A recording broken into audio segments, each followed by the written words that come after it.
Hi there. Just before we get started, there's two awesome quotes I wanted to share with you. The first is from Henry David Thoreau.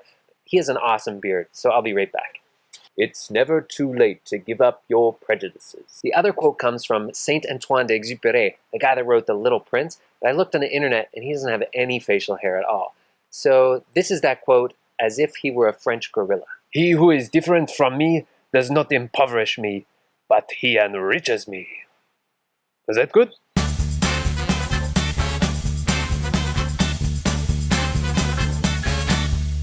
Hi, and welcome back to Be a Better Guide. I'm your host, Kelsey Toner. So this week we're talking about intercultural exchanges and some of the challenges that can come with that as a tour guide or tour leader. Now, you probably have dealt with this before, and it's different across every single culture. But here are 6 pieces of advice to help you in those intercultural exchanges. 1. Mindset matters.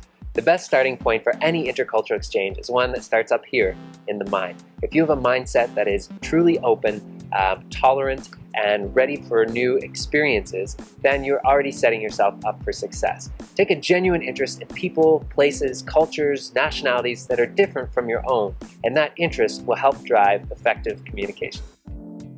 2. Respect is the universal language of service.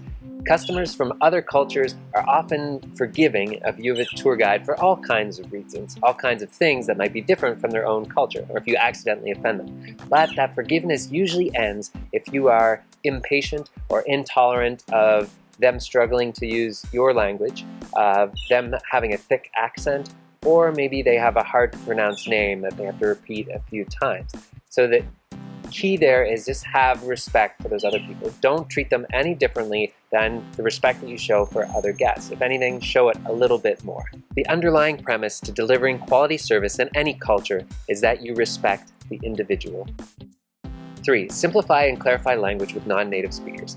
When serving customers who are still learning your native language, it pays to speak deliberately and make clear transitions between sentences. The other thing you want to do is try and avoid synonyms, because that's going to help them, especially people who have a reduced vocabulary. Often those synonyms are bigger words, longer words that somebody just learning the language may not know.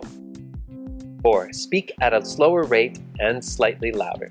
So this is obvious. We've all done this on intercultural exchanges, that slowing your speech down really helps, but not too much so that it's annoying or it comes across as condescending.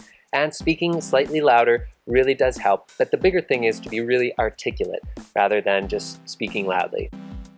5. Be conscious of your slanguage. North Americans and English speakers all over the world use all kinds of slang, expressions, and idioms that are really confusing to non-native speakers. Here are some of the more common ones. It was a piece of cake. The architect was flying by the seat of his pants. She hit the nail on the head. The rebuilding of the castle cost an arm and a leg. The Prime Minister bit off more than he could chew. Or, Queen Jennifer was such a party pooper. Jennifer poops at parties? So she poops at parties so and people know this? It's sad but true. Every day around the world, Germans are confused by English language. And not just Germans. People everywhere. If you took those phrases literally, they're super confusing. English speakers can't make heads or tail of them if you make them literal. So there's a really good chance that you're using these idioms and slang in your storytelling and in your speeches. So go through and really try and cut any of those expressions out if you have a lot of non-native speakers or people coming from other cultures, because that is going to make it a lot easier for them to know what you're talking about. 6. Experience different cultures regularly. Traveling is one of the best ways to inspire curiosity and to learn more about other people's values, their belief systems, religions, cultures, nationalities, all of it. Now, you don't have to travel far to have these types of experiences. In your local town, I'm sure that you can find immigrant families from all over the world, or little Italies or Chinatowns. Really dive in and try and get a sense of what makes that culture tick and what their expectations might be coming on your tour. So there are 6 quick pieces of advice to hopefully get you thinking a little bit about intercultural exchanges. In the comments below right now, go down there and type to me how you deal with intercultural challenges as a tour leader and share with the whole community. Thanks so much for being here, and we'll see you next time. I poop at parties.